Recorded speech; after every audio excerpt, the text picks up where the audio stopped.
Hi everyone, this is me Sonia और आज इस वीडियो में हम डिस्कस करेंगे गाउट के बारे में, जो कि एक फॉर्म है आर्थराइटिस का। Now what is arthritis? Arthritis का मतलब होता है इन्फ्लामेशन ऑफ जॉइंट्स। अब ये जॉइंट्स में जो इन्फ्लामेशन है ये किसी भी काज की वजह से हो सकती है। तो आर्थराइटिस के डिफरेंट टाइप्स होते हैं जो कि डिफरेंट काजेस की वजह से होते हैं। जैसे कि अगर कार्टिलेज डैमेज होने की वजह से इन्फ्लामेशन हो रही है जॉइंट्स में तो उसको हम बोलते हैं ऑस्टियोआर्थराइटिस।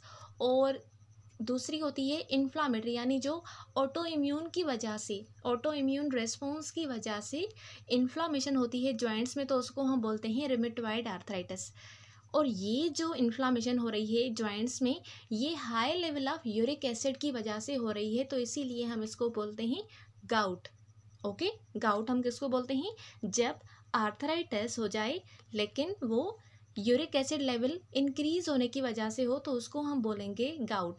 अदर वर्ड्स में गाउट को हम हाइपर यूरेसीमिया भी बोलते हैं, जिसका मतलब है high level of uric acid in the blood.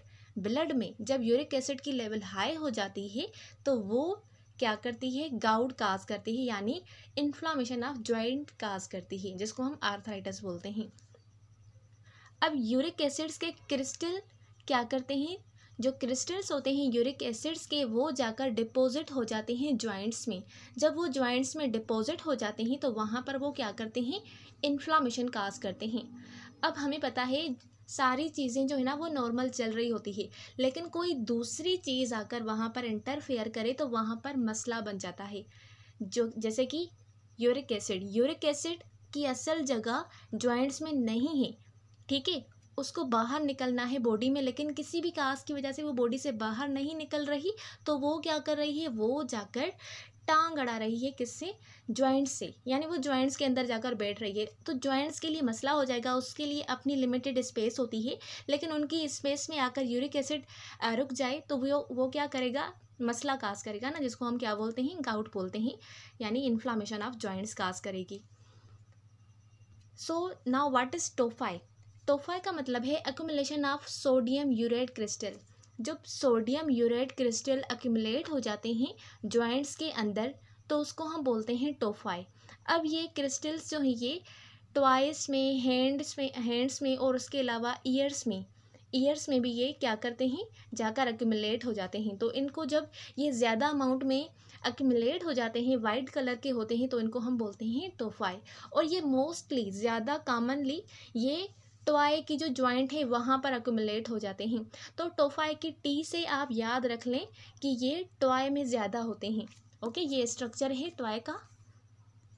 ये टॉय की जॉइंट है जिसमें आप बीच में देख रहे हैं येलो कलर की यूरिक एसिड जो है और सोडियम के क्रिस्टल्स जो है वो जाकर अक्यूमुलेट हो गए हैं, डिपॉजिट हो गए हैं जॉइंट्स में, और वहाँ पर इसने क्या क्या किया है? इसने इन्फ्लामेशन काज की है। ओके, ये डायग्राम है मज़ीद क्लियर। अब ये यूरिक एसिड क्या है? मेन मसला क्या है? यूरिक एसिड है ना। यूरिक एसिड जब बॉडी में हाई हो रहा है तो उसकी वजह से गाउट हो रही है। तो ये यूरिक एसिड क्या है, कहाँ से फॉर्म होता है, किस तरह से अकर होता है बॉडी में? तो यूरिक एसिड जो है ये वेस्ट मटेरियल है, एक तरह से आप कह लें कि ये क्या है? ये वेस्ट मटेरियल है। जब प्यूरिन्स की ब्रेकडाउन होती है डाइजेशन के दौरान, उस दौरान यूरिक एसिड क्रिएट होता है। और इसकी क्रिएशन जो है यानी इसकी प्रोडक्शन है वो कहाँ पर होती है? लीवर में होती है। तो लीवर इनको प्रोड्यूस करता है, यानी जब प्यूरिन्स की ब्रेकडाउन होती है तो उसके बाद ये खुद ब खुद बन जाते हैं लीवर के अंदर। और उसके बाद इनको बॉडी से कौन निकालता है? बॉडी से बाहर निकालने का काम किडनीज़ का होता है। किडनीज़ इनको बॉडी से बाहर निकाल देती है in the form of urine. Urine के अंदर आपने सुना होगा कि यूरिन के अंदर यूरिक एसिड की लेवल भी होती है। तो वो यूरिक एसिड जो किडनी से वो यूरिन के फॉर्म में बॉडी से बाहर निकाल देती है। यूरिक एसिड की नॉर्मल लेवल की बात करें तो फीमेल में यूरिक एसिड की नॉर्मल लेवल 2.5 से 8 मिलीग्राम पर डेसीलीटर पाई जाती है, और मेल में 1.9 से 7.5 मिलीग्राम पर डेसीलीटर पाई जाती है। अब जब ये यूरिक एसिड ज़्यादा हो जाती है तो क्या करती है? गाउट काज करती है, इन्फ्लामेशन ऑफ जॉइंट्स काज करती है। अब डिस्कस करते हैं इसके काजेस। कौन से वो काज हैं जिसकी वजह से गाउट फॉर्म होती है? तो पहला तो काज है वो डाइट जिसमें प्यूरिन्स ज़्यादा अमाउंट में हो, क्योंकि हमें पता है जब प्यूरिन्स ब्रेक डाउन होती है तो उसके रिजल्ट में जो वेस्ट प्रोडक्ट बनता है वो यूरिक एसिड बनता है। तो जितनी ज़्यादा प्यूरिन्स लेंगे उतनी ज़्यादा यूरिक एसिड बनेगी। ओके, उतनी ज़्यादा यूरिक एसिड बनेगी तो वो बॉडी में ज़्यादा अक्यूमुलेट होकर गाउट काज करेगी। तो पहला तो ये काज है। दूसरा, कुछ सर्टेन मेडिकेशन जैसे कि डायूरेटिक्स। अब डायूरेटिक्स का काज होता है कि जो बॉडी में एक्स्ट्रा वॉल्यूम यानी एक्स्ट्रा जो फ्लूइड है उसको बॉडी से बाहर निकालें। तो अगर आप इसको ज़्यादा अमाउंट में ले रहे हैं तो वो क्या करेगा, जो भी वाटर है बॉडी का फ्लूइड है उसको बाहर निकाल देगा। ये जो मेडिसिन है ये बॉडी से बाहर निकाल देगी वाटर को, और बॉडी में डिहाइड्रेशन वाली स्टेट को जनरेट कर देंगे। जब बॉडी में डिहाइड्रेशन होगी, इतना ज़्यादा इनफ जो है ना वो फ्लूइड नहीं होगा, तो किडनीज किसको फिल्टर करेगी।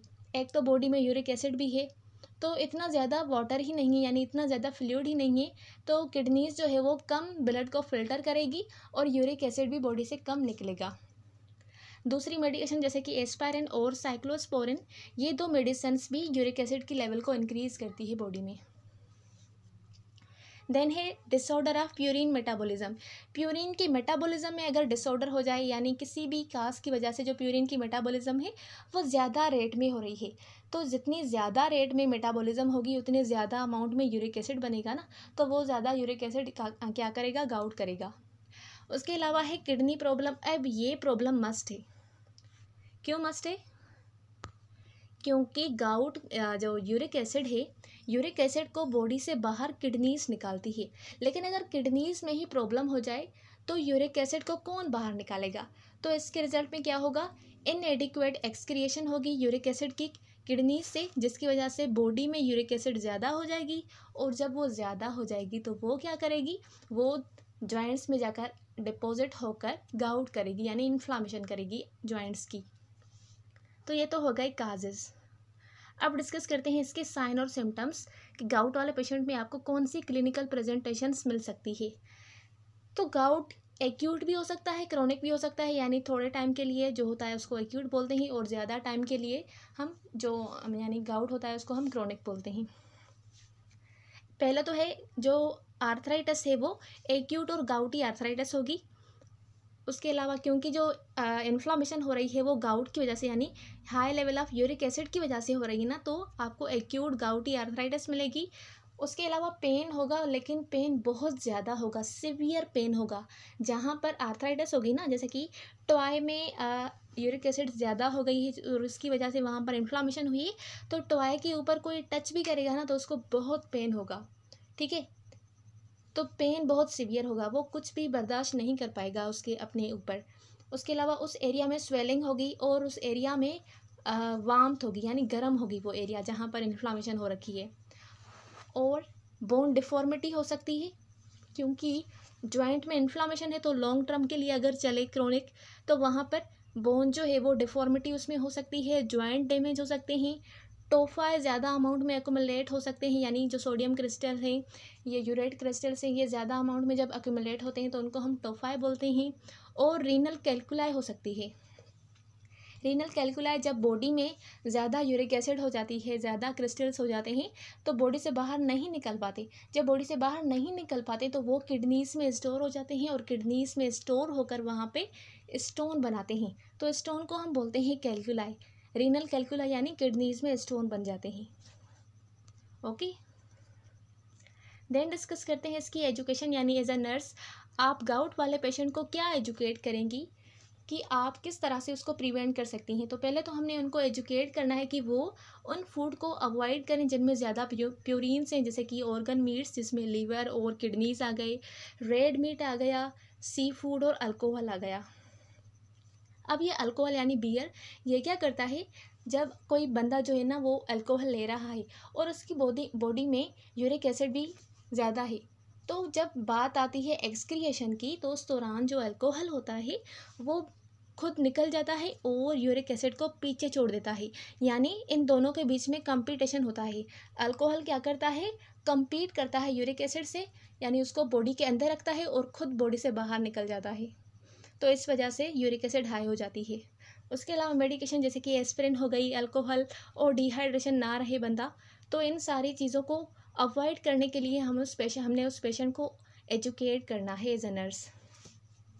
तो अवॉइड करने के लिए हम उनको बोलेंगे कि वो हाइड्रेटेड रहें, पर डे में 2 से 3 लीटर वो वाटर इंटेक करें, यानी जो भी फ्लूइड्स हैं वो इंटेक करें हाइड्रेट होने के लिए, क्योंकि यूरिक एसिड जब डिपॉजिट हो जाती हैं ज़्यादा किडनीज़ में तो वो किडनीज़ में स्टोन फॉर्म करती है। तो इसीलिए हमने उनको बोलना है कि वो ज़्यादा फ्लूइड इंटेक करें, क्योंकि ज़्यादा फ्लूइड क्या करेगा, किडनीज़ में स्टोन की फॉर्मेशन को प्रिवेंट करेगा। ओके, ये डायग्राम है, इसमें आप क्लियरली देख रहे हैं ये ग्रे कलर और ब्लैक कलर के स्टोन्स की फॉर्मेशन हो रही है। तो ज़्यादा अगर कोई फ्लूइड ले रहा है तो उसकी वजह से जो स्टोन्स की फॉर्मेशन है वो नहीं होगी। उसके अलावा अगर जो बंदा है वो ओवर वेट है तो इसीलिए हम उनको बोलेंगे कि वो अपना वेट जो है वो कम करे, वेट लॉस करें, अगर वेट ओवर वेट हो तो, नहीं तो बस ठीक है। ओके, मेडिकेशंस की बात करें तो एक तो मेडिकेशन से एलोप्यूरिनोल, एलोप्यूरिनोल ये इसका जेनेरिक नेम है। ये क्या करती है, ये गाउट को प्रिवेंट करती है। आप पी से ये याद रख लें कि ये प्रिवेंट करती है गाउट को। ये इसके ट्रेड नेम है एलोप्रिम, ज़ाइलोप्रिम और लोप्यूरिन। ओके, देन दूसरी मेडिसन है जिसको हम कोल्चिन और कोल्चिसिन बोलते हैं, पता नहीं क्या है। ये जो मेडिसन है ये क्या करती है, ये एक्यूट गाउट के जो अटैक्स होते हैं उसके लिए होते हैं, यानी उसको ट्रीट करने के लिए यूज़ की जाती है। इसका ट्रेड नेम है मिटिगेर और कोलक्राइस। सो ये मेडिकेशंस थी जो कि गाउट को ट्रीट करने के लिए यूज़ की जाती है। So this was the whole about gout. I hope कि आपको आज की वीडियो क्लियर हुई होगी। मिलते हैं अगली वीडियो में, तब तक के लिए अल्लाह हाफिज़।